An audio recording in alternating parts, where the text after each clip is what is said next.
FM 89.1, Radio Universidad. Ariel Goldstein, él es el escritor de Bolsonaro, el libro La democracia de Brasil en peligro, para intentar, profundizar en este sentido.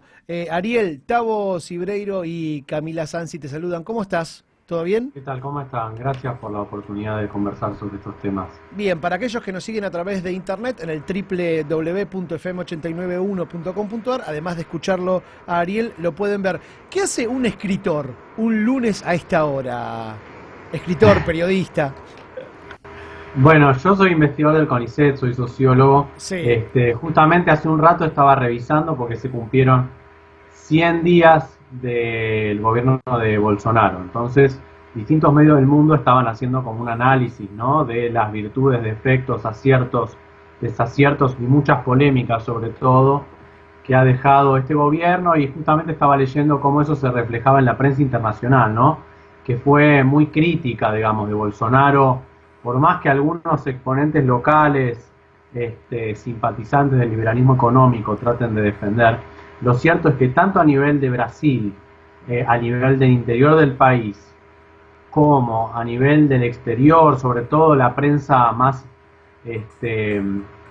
digamos, crítica o liberal en Estados Unidos, estoy pensando en el Washington Post y en el New York Times, por ejemplo, son muy críticos de Bolsonaro y lo que llaman más bien como sus desaciertos en los primeros 100 días, ¿no? El último, cuando dijo el otro día que el holocausto podía ser perdonado, ¿no? Claro. Que generó las críticas del del presidente israelí y de las autoridades del Museo del Holocausto en Jerusalén.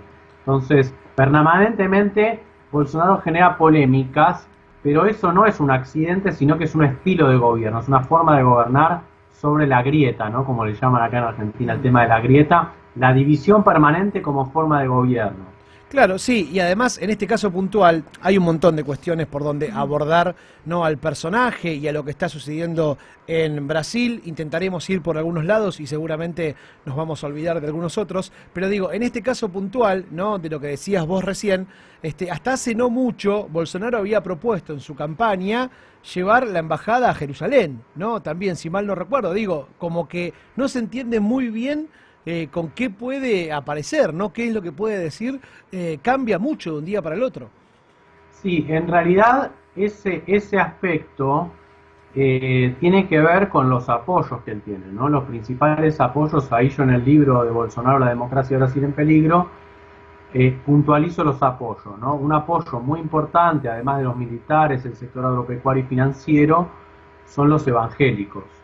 Y el Frente Parlamentario Evangélico, que tiene muchos diputados en Brasil, apoya como moción más importante, una de las más importantes, el tema del traslado de la embajada, porque consideran que Jerusalén es un lugar sagrado, que Israel es un lugar sagrado y que por lo tanto habría que reconocer a Jerusalén como la capital de Israel. Pero de esa manera tiene muchos significados esto, ¿no? Porque de esa manera Brasil se mete en un conflicto de Medio Oriente en el cual siempre había tenido una posición equidistante que le había permitido mediar, y también se mete en un problema comercial porque uno de los principales compradores de la carne de Brasil y el pollo son los países árabes. Claro. En términos de exportaciones, Brasil tiene un alto superávit, digamos, en las exportaciones de carne y pollo a los países que consumen la carne que se llama halal, que está preparada para ser consumida según los preceptos musulmanes.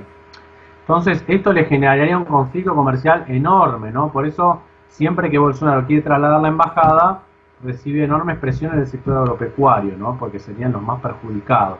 Entonces, están en esa danza desde que empezó el gobierno y aún no se sabe qué va a pasar con ello, ¿no? Pero esto de que vos decías, ¿no?, que quizás son como ruidos para gobernar desde la grieta, ¿es realmente Sí. porque él lo busca o hay mucha ignorancia por parte de él? Creo que están las dos cosas, pero tampoco es una cosa accidental, ¿no? Cuando Bolsonaro publica, por ejemplo, en el carnaval, ese video donde hay dos hombres teniendo una relación homosexual, él sabe lo que está haciendo, sabe que durante la campaña uno de los este, recursos más fuertes para unir a su base, a su base de apoyo, fue criticar a los grupos, a las minorías sexuales, a los grupos alternativos, ¿no? Un tema muy importante en la campaña fue decir: la familia brasileña está en peligro. La familia brasileña entendida en términos tradicionales, jerárquicos, como el padre, la madre, ¿no? Y el padre como la autoridad más importante. Sostén de hogar, ¿no? Bien clásico. Claro, y eso unificó mucho a la base, es decir, el PT, el partido de Lula, si llegara al gobierno, va a destruir la familia brasileña que está bajo ataque. Bueno, y es ese recurso utilizado de forma permanente, como forma de gobierno, como estrategia de confrontación permanente, porque al igual que Trump, ¿no? En ese sentido, solo que Trump tiene una base más fuerte de apoyo porque tiene más dinero, claro, tiene más recursos, tiene el apoyo de grupos mediáticos, por ejemplo Fox News apoya a Trump decididamente. Claro, y no pasa lo mismo con O Globo, ¿no? En principio. Claro, O sea, no, de hecho hay una guerra entre O Globo y Bolsonaro. Cuando Bolsonaro despidió a su jefe, al secretario general de la presidencia, Gustavo Bebiano, que es increíble que lo haya despedido tan rápido porque fue el gran articulador de la campaña. Él armó el Partido Social Liberal, que prácticamente no existía, él le dio vía y armó todas las alianzas en los estados y Bolsonaro de un día para el otro lo echó. ¿Por qué?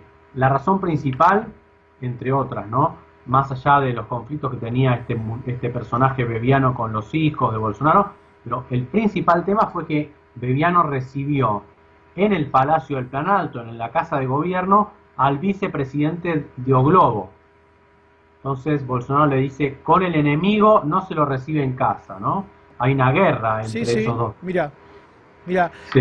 Cuando uno analiza un poco lo que fue, ¿no?, el recorrido de Bolsonaro, sobre todo cuando ya se sabía que iba a ser candidato, bueno, un poco lo contaba cuando estaba introduciendo la nota, ¿no? A muy poquitos días, o semanas, o meses, si se quiere, de la elección, Bolsonaro realmente no tenía chances de ser presidente. De repente parece que todo cambia cuando ocurre lo del atentado o autoatentado, todavía no me queda claro, y ahí, y en relación a O Globo, como veníamos hablando, entraron en juego las redes sociales, ¿no? La Big Data, esto de la minería de datos, de decirle a cada brasilero puntualmente lo que quería escuchar. ¿Vos crees que hay algo de eso y que el éxito un poco nace desde ese lugar, que es algo nuevo de las elecciones contemporáneas, ¿no? Sí, seguro que hay algo de eso.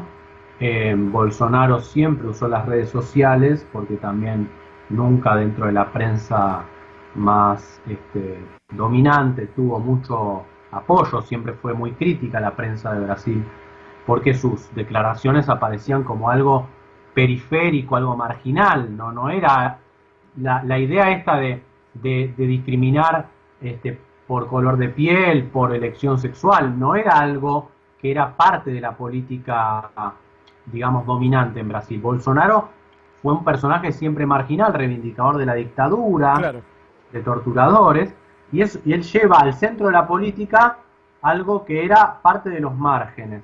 Entonces, él recurrió siempre a las redes como forma de interactuar con un público de una forma más directa.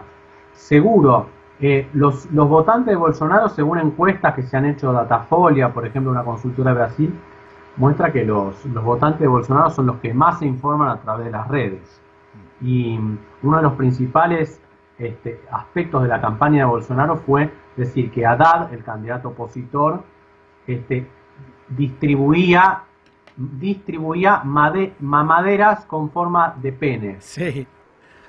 Eso, por más que parezca sonso, tonto, sí. Claro, gracioso en un contexto como el nuestro, el argentino, de una ciudadanía quizás un poco más informada, politizada, en el contexto de Brasil fue un reguero de pólvora, digamos, se expandió como una verdad. Entonces, hay un problema con el tema de las llamadas fake news, ¿no? Porque puede ser que, digamos, una vez que esas noticias se expandieron, por más que uno trate de tener una acción diciendo no, esto no es verdad, ya el reguero de pólvora se expandió, ya se expandió la idea de que existe. Entonces es difícil detener esos prejuicios que muchas veces se activan, ¿no? a través de las redes. Sí, si Lula hubiese sido candidato, ¿hubieses escrito el libro, Ariel? ¿Qué pensás? Es difícil Por lo de menos saber, en estos pero... términos, ¿no? ¿Cómo? Digo, por lo menos en estos términos, con Bolsonaro de presidente. Claro, claro. A mí me parece que de todos modos, por más que si probablemente Lula era candidato, había altas probabilidades de que ganara, ¿no? Pero es cierto que desde 2013 hasta acá, eso lo describo un poco en el libro, hay una nueva derecha, una nueva extrema derecha, digamos, que combina estos componentes, ¿no? Inéditos. Grupos evangélicos, pastores evangélicos, sector agropecuario, mercado financiero y militares, ¿no? Esos son los 4 grupos que componen la alianza de Bolsonaro en el poder, que no eran parte, digamos, una parte, no formaban un conjunto de alianzas que pudiera expresarse en una fórmula electoral, y eso es lo que logró Bolsonaro. Más allá de interpelar a sectores amplios de la ciudadanía de Brasil, logró unir esos 4 grupos detrás de su candidatura. ¿Por qué crees que surgen estos personajes en la modernidad por estos días? Digo, está Macron en Francia, Trump lo podemos poner más o menos igual, bueno, ni que hablar Bolsonaro, recién un poco hablábamos también de la derecha aquí en la Argentina, que prácticamente llegó al poder diciendo que iba a mejorar lo que había hecho un gobierno populista. ¿Por qué crees que está pasando hoy por hoy esto en el mundo o en las sociedades? Sí, yo principalmente encuentro, por ejemplo, más paralelismos entre Trump y Bolsonaro. Macron lo pondría como parte de otra familia, a Macri lo pondría más cercano a Piñera, por ejemplo. Tal Me cual. parece el modelo más del empresario exitoso, y una derecha un poco más moderada. No estoy hablando bondades de eso, sino diciendo, comparado con Bolsonaro, Totalmente. digamos, que adhiere al ideario evangélico, ¿no? La idea, porque en Bolsonaro, así como con Trump un poco, aparece la mezcla entre política y religión. Sí. Política y religión desde el Estado. Entonces, ya ahí hay otro tipo de alianza que se está expresando, que es una derecha más radical que tiene un problema con el pluralismo, ¿no? Ya no es solo una cuestión de la desigualdad, de venir a introducir desigualdad, mayor desigualdad, sino también aparece una vocación autoritaria sobre la sociedad, de decir, todos tienen que ser igual a una determinada característica, ¿no? Y además de esto también sumarle que el discurso de ellos ya, digamos, fueron con la idea de lo que iban a hacer, no al contrario, por ejemplo, como se dio acá en Argentina, con Macri, Cierto. con promesas de campaña que después no se llevaron a cabo. Sin embargo, Sí. lo que tiene que ver con Trump y lo que tiene que ver con Bolsonaro es con un discurso que justamente atrae desde lo discursivo, desde sus ideas, desde lo que plantea. Sí, incluso lo que decís me sirve para decir lo siguiente, que es que si uno mira, por ejemplo, las campañas de Bolsonaro y de Macri, para mí son casi lo opuesto, porque la campaña de Macri era bastante diciendo, bueno, no vas a perder nada de lo que ganaste, vamos a respetar las AFJP, la asignación universal por hijo, estaba muy inscripta en la idea de la continuidad. No digo que solo hablara de la continuidad, pero por lo menos había un trazo de la campaña, un eje de la campaña que estaba situado en la idea de vamos a continuar las cosas positivas que ha hecho el kirchnerismo.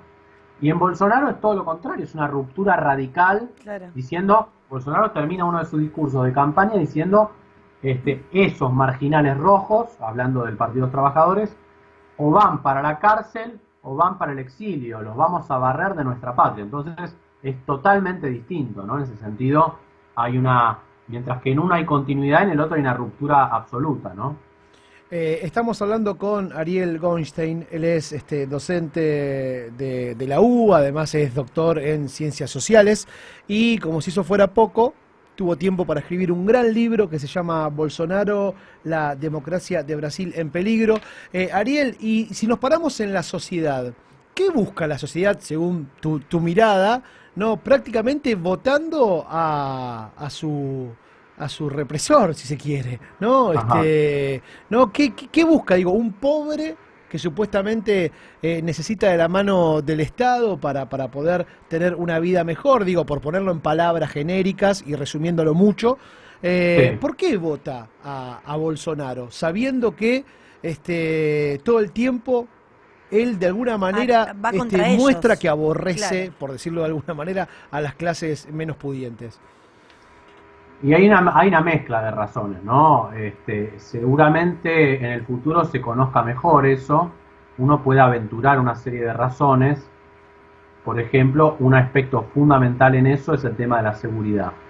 El Partido de los Trabajadores no logró resolver ese problema. Bolsonaro promete mano durísima contra los delincuentes, y es un problema muy grave en Brasil, ¿no? 17 de las 50 ciudades más peligrosas del mundo están en Brasil.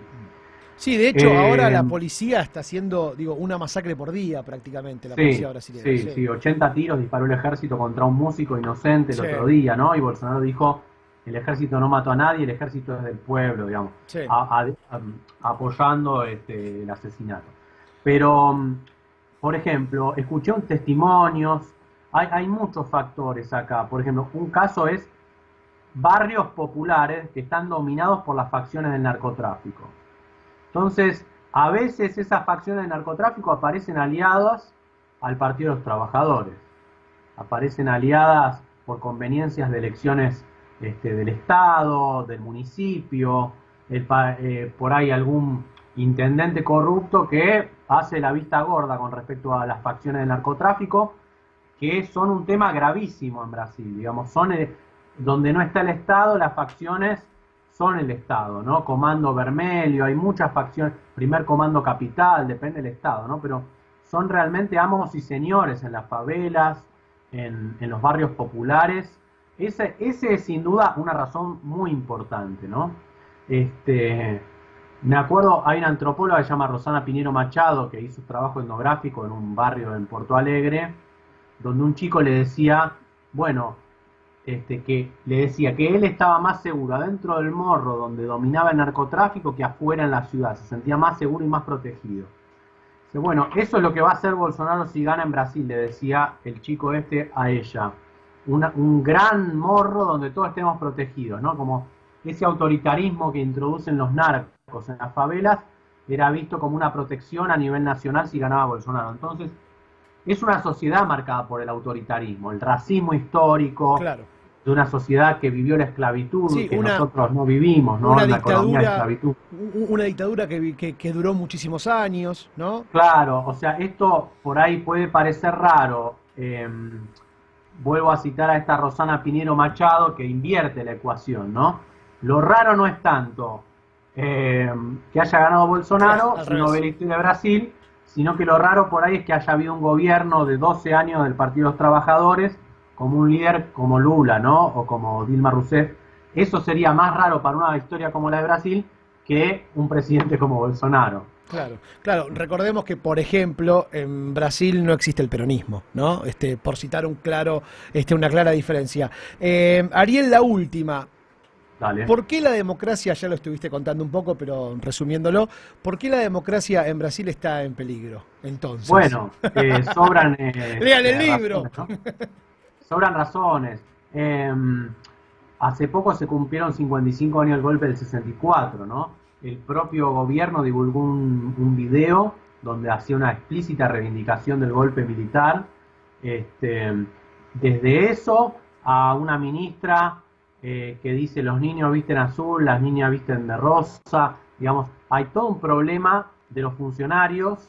El ministro de Medio Ambiente que está colonizado ese ministerio por los grupos mineros que van a destruir la Amazonia, digamos, ¿no? Si no se les pone un límite. El Papa Francisco quería hacer en la Amazonia un simposio para debatir el tema del Amazonas y se divulgó que está siendo espiado por los grupos de militares del ejército que comandan el gobierno. El propio Steve Bannon, ¿no? Que fue el asesor de Donald Trump y de Bolsonaro, dijo, el Papa es el enemigo. Claro. El Papa Francisco. Entonces hay todo un conjunto de elementos que conforman un potencial ataque a las instituciones democráticas y una democracia que está en peligro, me parece.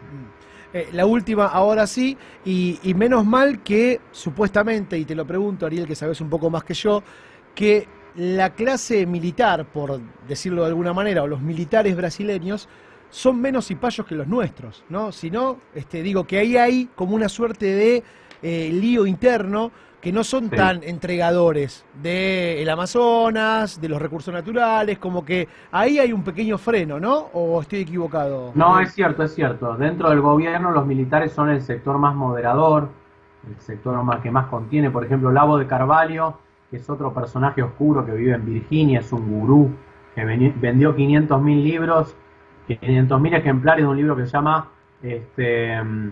Cómo no ser un idiota, algo por el estilo. Sí.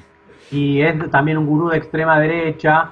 Ellos, los militares, le ponen paños fríos a este tipo, Lavo de Carvalho, que está está defendiendo una revolución, prácticamente fusilar a los marxistas o algo por el estilo. Si hoy no hay un conflicto con Venezuela, un conflicto armado, eso se debe también al mérito de los militares de Brasil, que son poco más, ponen paños fríos al asunto, porque, como dijo el vicepresidente, ¿no?, Hamilton Mourão, que hoy salió publicado, dice: si tenemos un conflicto con Venezuela, uno sabe cómo empieza, pero no cómo termina. Y Brasil tiene frontera con Roraima, el estado de Brasil, con Venezuela. Entonces, digo, es un conflicto armado. A Venezuela lo apoyan los rusos, los chinos, hay que ver, digo, qué pasa ahí. Y Bolsonaro no se da cuenta de eso, o por lo menos se hace el que no se da cuenta. Claro. Entonces, efectivamente los militares son un poder moderador, como se dice allá en Brasil. Mirá hasta dónde hemos llegado, ¿no? Sí, así es. Que los milicos hasta el punto de que sectores de la izquierda lo ven con simpatía a Mourão, el vicepresidente, que en campaña dijo atrocidades, ¿no? Que hay que hacer un autogolpe, pero hoy parece un estadista al lado de Bolsonaro. Ariel, te agradecemos mucho por este tiempo, te mandamos un fuerte abrazo. El libro todavía se puede conseguir, ¿no? ¿Está en las librerías? Sí, está llegando, acaba de llegar a las librerías. Y el 9 de mayo, jueves 9 de mayo, a las 8:30, se presenta en la Feria del Libro, en la Sala Sarmiento. Mira, me corrijo, pensé que tenía ya algún tiempito más, pero no. No. Ahí me equivoqué yo, no hablamos este punto justo con Javi de la producción. Así que bueno, lo presentás en la Feria del Libro, territorio bolsoranero. Sí. Así es. Bueno, te mando un fuerte abrazo. Gracias, Ariel. Bueno, muchas gracias a ustedes. Chau. Saludos. Era Ariel Goinstein. Entonces, él es quien escribió Bolsonaro, la democracia de Brasil está en peligro. En realidad, el está lo agregué yo. La democracia de Brasil en peligro. Desde la Universidad Nacional de La Matanza, Radio Universidad FM 89.1. Siempre cerca.